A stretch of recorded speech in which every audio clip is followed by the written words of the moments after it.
সুপ্রিয় দর্শক মণ্ডলী, আসসালামু আলাইকুম। আশা করি মহান আল্লাহ তাআলার দয়ায় আপনারা সবাই ভালো আছেন। প্রিয় দর্শক, অনেক সময় দেখা যায় মুয়াজ্জিনের সুমধুর কণ্ঠস্বরে ভেসে আসছে আল্লাহু আকবার, আল্লাহু আকবার। আর ঠিক সেই সময়ই আকাশের দিকে মুখ করে কুকুরগুলো ডেকে ওঠে। অনেকের মনে প্রশ্ন জাগতে পারে, রাতে কুকুরগুলো ডাকে কেন? বা এমনও মনে হয় রাতের বেলায় দেখা যায় আকাশের দিকে মুখ করে কুকুর ডাকছে, কান্নার মতো করছে। চলুন এর কারণগুলো আমরা হাদিসের আলোকে জেনে নিই। রাতের বেলা কুকুর ঘেউ ঘেউ করে, এ বিষয়ে হাদিসে এসেছে, জাবির ইবনে আবদুল্লাহ রাদিয়াল্লাহু আনহু থেকে বর্ণিত, নবী করিম সাল্লাল্লাহু আলাইহি ওয়াসাল্লাম বলেন, রাত্রেবেলা তোমরা যখন কুকুরের ঘেউ ঘেউ শব্দ ও গাধার ডাক শুনতে পাও, তখন আল্লাহ তাআলার কাছে আশ্রয় প্রার্থনা করো, কারণ এরা এমন কিছু দেখতে পায় যা তোমরা দেখতে পাও না। রাতের বেলা তোমরা আল্লাহর নাম স্মরণ করে ঘরের দরজাসমূহ বন্ধ করো, কারণ আল্লাহর নাম স্মরণ করে বন্ধকৃত দরজা শয়তান খুলতে পারে না। তোমরা কলসিগুলোর মুখ ঢেকে দাও, মশকের অর্থাৎ চামড়ার তৈরি পানির পাত্রের মুখ বেঁধে দাও এবং পাত্রগুলো উপর করে রেখে দাও। আবু দাউদ, হাদিস নম্বর 1246। সুপ্রিয় দর্শক, তাহলে হাদিস দ্বারা বুঝতে পারলাম রাসূল সাল্লাল্লাহু আলাইহি ওয়াসাল্লাম বলেছেন, কুকুর যা দেখতে পায় মানুষ তা দেখতে পায় না। কুকুর শয়তানকে দেখতে পায়। এজন্যই পরক্ষণে বলেছেন, অবশ্যই রাতের বেলা তোমরা দরজাসমূহ বন্ধ করে দাও বিসমিল্লাহ বলে। আর এর অর্থ, কুকুর তখনই ডাকে যখন সে শয়তানকে বা এমন কিছু দেখতে পায় যা কোনো ব্যক্তির কবরের আযাব হতে থাকলে তা কুকুর দেখতে পায় ও শুনতে পায়। আমরা জানি রাসূল সাল্লাল্লাহু আলাইহি ওয়াসাল্লাম বলেছেন, বোবা জীবজন্তু ও পশু পাখি কবরের আযাব দেখতে ও শুনতে পারে। তাই বন্ধুরা, আমরা রাতে যখন কুকুরের ডাক শুনব তখন আমরা পড়ব আউযু বিল্লাহি মিনাশ শাইতানির রাজিম। আমাদের দেশে যত জানোয়ার আছে তার মধ্যে নিকৃষ্ট মানের জানোয়ার মনে করা হয় কুকুর ও শূকরকে। আমরা তো কুকুরকে দেখলেই লাথি দিয়ে দূরে সরিয়ে দেই, তাদেরকে দেখলেই জুতা ছুঁড়ে মারতে চাই। অথচ কুকুরের একটি ইতিহাস আছে, যা হায়াতুল হাইবার নামক কিতাবে লেখা আছে। একজন আল্লাহর বান্দা কোথাও যাওয়ার উদ্দেশ্যে রওনা হলেন। যেতে যেতে কিছুদূর যাওয়ার পর সেই ব্যক্তি পথের ধারে একটি বিল্ডিং দেখতে পেল, যা সে আগে কখনো দেখেনি। অনেক পুরাতন একটি বিল্ডিং, যা প্রায় 200-400 বছর আগের। আমাদের দেশের মানুষের সব কিছুতেই নতুন পছন্দ। আমরা সবাই জুতা বা কাপড় কিনতে গেলেও আমরা আগে জিজ্ঞাসা করি নতুন কি এসেছে। কিন্তু স্মৃতির অ্যালবামে কেউ নতুন কিছু রাখে না, মানুষ পুরাতনটাই রাখে। তো সেই ব্যক্তিটি পুরাতন বিল্ডিংটাকে ঘুরে ঘুরে দেখতে লাগল। হঠাৎ তার চোখ পড়ল একটি শিলালিপির দিকে, যেখানে খোদাই করে লেখা আছে, এই বিল্ডিং তৈরির ইতিহাস জানতে হলে অমুক গ্রামে যেতে হবে। এটি দেখে সেই ব্যক্তির মনে ইতিহাস জানার প্রবল আগ্রহ জাগ্রত হল। সে উক্ত গ্রামের খোঁজে যেতে যেতে 2-3 কিলোমিটার চলে গেল। তারপর একটি গ্রামের কাছে গিয়ে একজন ব্যক্তিকে গ্রামের নাম জিজ্ঞাসা করল এবং শিলালিপিতে লেখা গ্রামের নামের সাথে তা মিলে গেল। তারপর আল্লাহর সেই বান্দা লোকটি থেকে পুরাতন সেই বিল্ডিংয়ের ইতিহাস জানতে চাইল। লোকটি বলল, জন্মের পর থেকে আমরা এভাবেই বিল্ডিংটি দেখছি, আর এর ইতিহাস সম্পর্কে কারুরই জানা নেই। এমনকি আরও কিছু সংখ্যক মানুষকে ওই লোকটি জিজ্ঞাসা করল এবং তারাও একই কথা বললেন।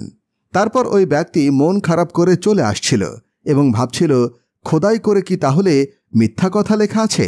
ভাবতে ভাবতে যখন গ্রামের শেষ প্রান্তে চলে আসলো, তখন তিনি একজন বৃদ্ধাকে দেখতে পেলেন। বয়সের ভারে বৃদ্ধার মাথা 3টে হয়ে গেছে, অর্থাৎ বয়সের ভারে ঝুঁকে বসে থাকলে হাঁটুসহ 3টে মাথা মনে হয়। এখনকার যুগে এই সকল বৃদ্ধাদের খুব একটা দেখা যায় না, কারণ এখন মানুষ 35 থেকে 60 বছর বয়সের মধ্যেই ডিজিটাল প্রযুক্তির মাধ্যমেই বেশি মারা যায়। যেমন স্বামী স্ত্রীর থেকে পানি চাইলেন, স্ত্রী পানি নিয়ে আস্তে আস্তে শোনা গেল বাইক অ্যাক্সিডেন্টে স্বামী আর দুনিয়াতে নেই। আর আগের যুগের বৃদ্ধ মানুষ অসুস্থ অবস্থায় 7 থেকে 8 দিন পর্যন্ত বিছানায় থাকত। মারা যাবে যাবে বলতে বলতেও আরও 2-3 ঘন্টা বেঁচে থাকত। তখন কেউ পানি দিত, কেউ দুধ দিত, কেউ ক্ষমা চাওয়ারও সুযোগ পেত। তাছাড়া ক্ষমা চাওয়াটা একটি ভালো উপায়, কিন্তু হঠাৎ মৃত্যু ভালো না। রাসূল সাল্লাল্লাহু আলাইহি ওয়াসাল্লাম হঠাৎ মৃত্যু থেকে আল্লাহর কাছে পানাহ চেয়েছিলেন। তো যাই হোক, আল্লাহর সে বান্দা বৃদ্ধার কাছে গেল এবং জিজ্ঞাসা করল, এই গ্রামের নাম কি এটা? উত্তরে বৃদ্ধা বলল, হ্যাঁ, কিন্তু তুমি কোথায় থাকো? উত্তরে ব্যক্তিটি বললেন, আমার বাড়ি অনেক দূর। আমি অমুক রাস্তার সেই মাথায় একটি বিল্ডিং দেখতে পারলাম। সেখানে লেখা ছিল, বিল্ডিংয়ের ইতিহাস জানতে হলে এই গ্রামে আসতে। কিন্তু প্রায় 40 জন মানুষকে জিজ্ঞাসা করলাম, কেউ জানে না। বৃদ্ধা লোক মুচকি হাসি দিয়ে বললেন, তুমি কাদের জিজ্ঞাসা করেছ? উত্তরে ব্যক্তিটি বললেন, যুবকদের। বৃদ্ধা বললেন, তারা কিভাবে বলবে? আমার বয়স 200 বছর পার হয়ে গেছে। আমি তো নিজেই এই বিল্ডিং তৈরি হতে দেখিনি, শুনেছি আমার দাদার কাছে। বৃদ্ধার কথা শুনে যুবকের মনে স্বস্তি ফিরে আসলো।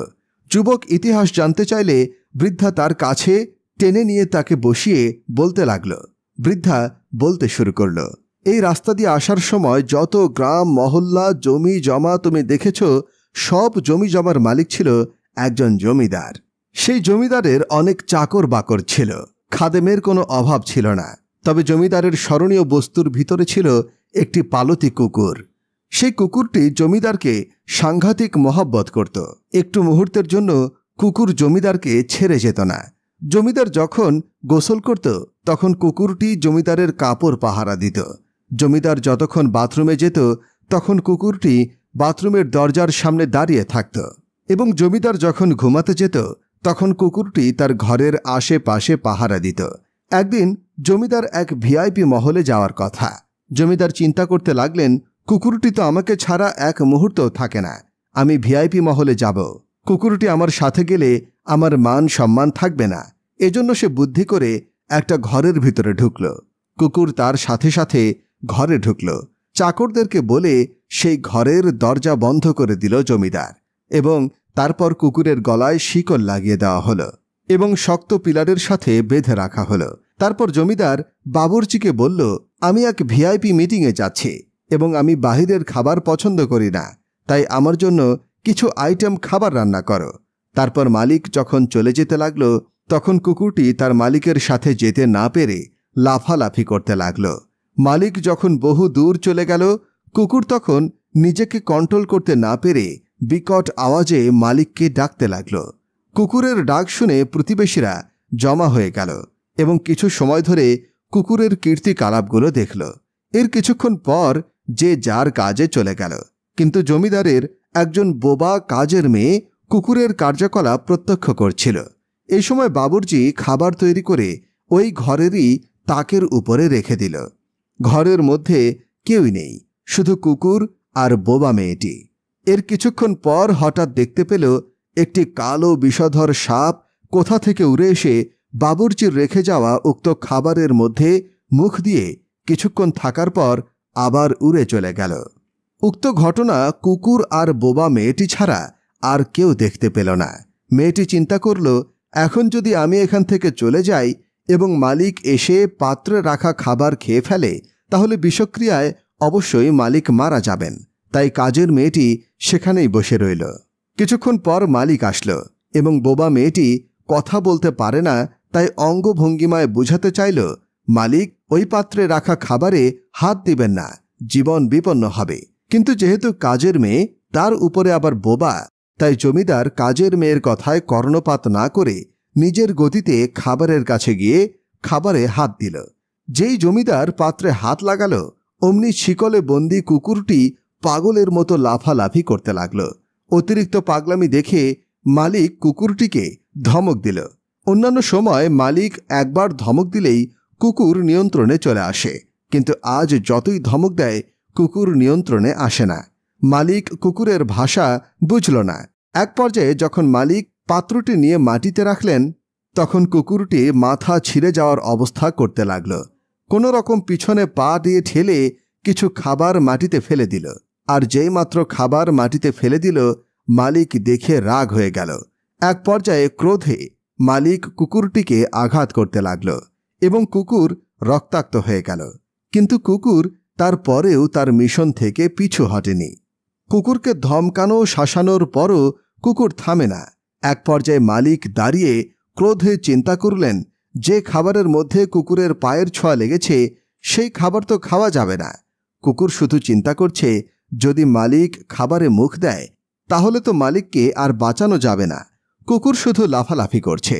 তাই মালিক চাকরদেরকে বলল শিকল খুলে দিতে, এবং তারা খুলে দিল। কুকুরের বাঁধন খুলে দেওয়া হলো। তৎক্ষণাৎ কুকুর খাবারে মুখ দিয়ে খাবারগুলো খেয়ে ফেলল। এটা দেখে মালিকের ক্রোধ আরও অধিক পরিমাণে বেড়ে গেল। মালিক দাঁড়িয়ে ক্রোধে ফসফস করতে লাগল, যেন কুকুরটিকে মেরেই ফেলবে। কিন্তু সে দেখতে পেল 2 মিনিটের মধ্যে কুকুরটি আস্তে আস্তে দুর্বল হয়ে গেল এবং এক পর্যায়ে জমিনে পড়ে গিয়ে হাত পা নাড়াতে নাড়াতে কুকুরটি মারা গেল।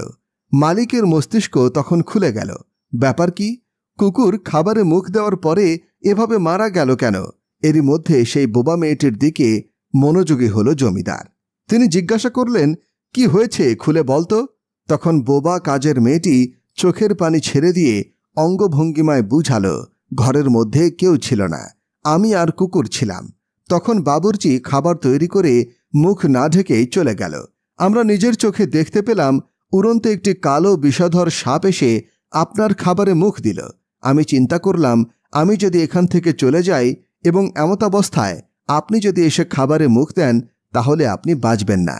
এজন্য সব কাজ ফেলে আপনাকে সাবধান করার জন্যই এখানে বসে রইলাম। আমি অনেকভাবে আপনাকে বুঝাতে চেয়েছিলাম, আপনি বুঝতে পারেননি।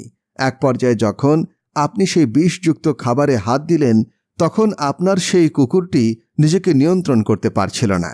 কুকুরটি বিভিন্নভাবে বুঝাতে চেয়েছে, মালিক ওখানে হাত দিবেন না। তারপরও যখন আপনি খাওয়ার জন্য অগ্রসর হলেন, তখন কুকুরটি নিজের মাথা ছিঁড়ে যায়। এই অবস্থায় নিজের সাথে যুদ্ধ করে পায়ে ঠেলে কিছুটা খাবার ফেলে দিল।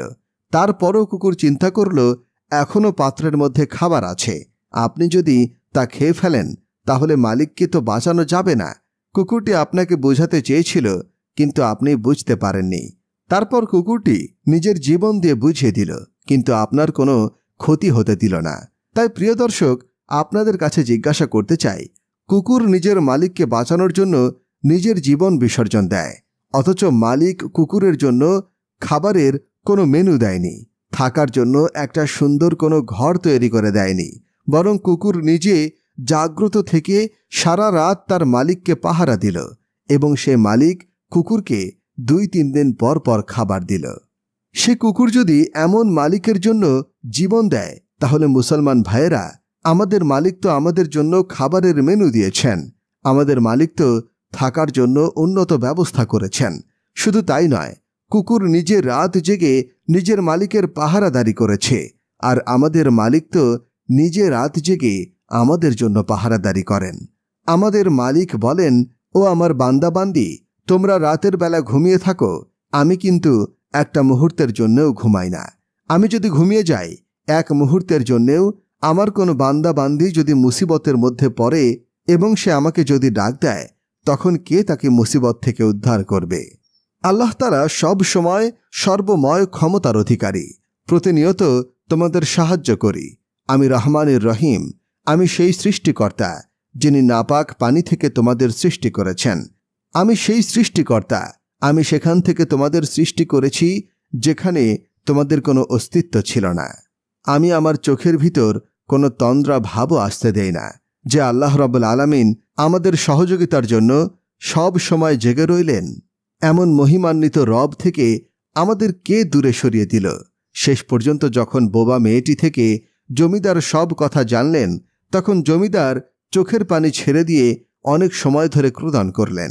জমিদার এরপর ঘোষণা দিল, যে কুকুর তার জীবন বিসর্জন দিয়ে আমার জীবন রক্ষা করার চেষ্টা করল, সেই কুকুরের লাশ যেখানে সেখানে ফেলে দেয়া যায় না, যত কোটি টাকা লাগে লাগুক, তার স্মৃতিচারণের জন্য রাস্তার ধারে একটি বিল্ডিং বানাও। এই বিল্ডিংয়ের ভিতরে কুকুরটিকে দাফন করা হবে, যাতে করে 100 বছর পর্যন্ত প্রভু ভক্ত কুকুরের স্মৃতি দুনিয়ায় টিকে থাকে। প্রিয় দর্শক, কুকুরের মালিক তো কুকুরের জন্য বিল্ডিং বানিয়েছেন। আমাদের মালিককে বাঁচানোর জন্য আমাদের জীবন দিতে হবে না। মালিকের দিন দুনিয়াতে টিকে রাখার জন্য প্রয়োজন হলে জীবন দিতে হতে পারে। প্রিয় দর্শক, আজ এ পর্যন্তই। আমাদের ভিডিওটি ভালো লাগলে আমাদের সাথেই থাকুন এবং আমাদের চ্যানেলটিকে সাবস্ক্রাইব করে পাশে থাকা বেল আইকনটিতে ক্লিক করে রাখুন। তাহলে আমরা যখনই নতুন ভিডিও আনব, তখনই তা আপনার কাছে পৌঁছে যাবে ইনশাআল্লাহ। আসসালামু আলাইকুম।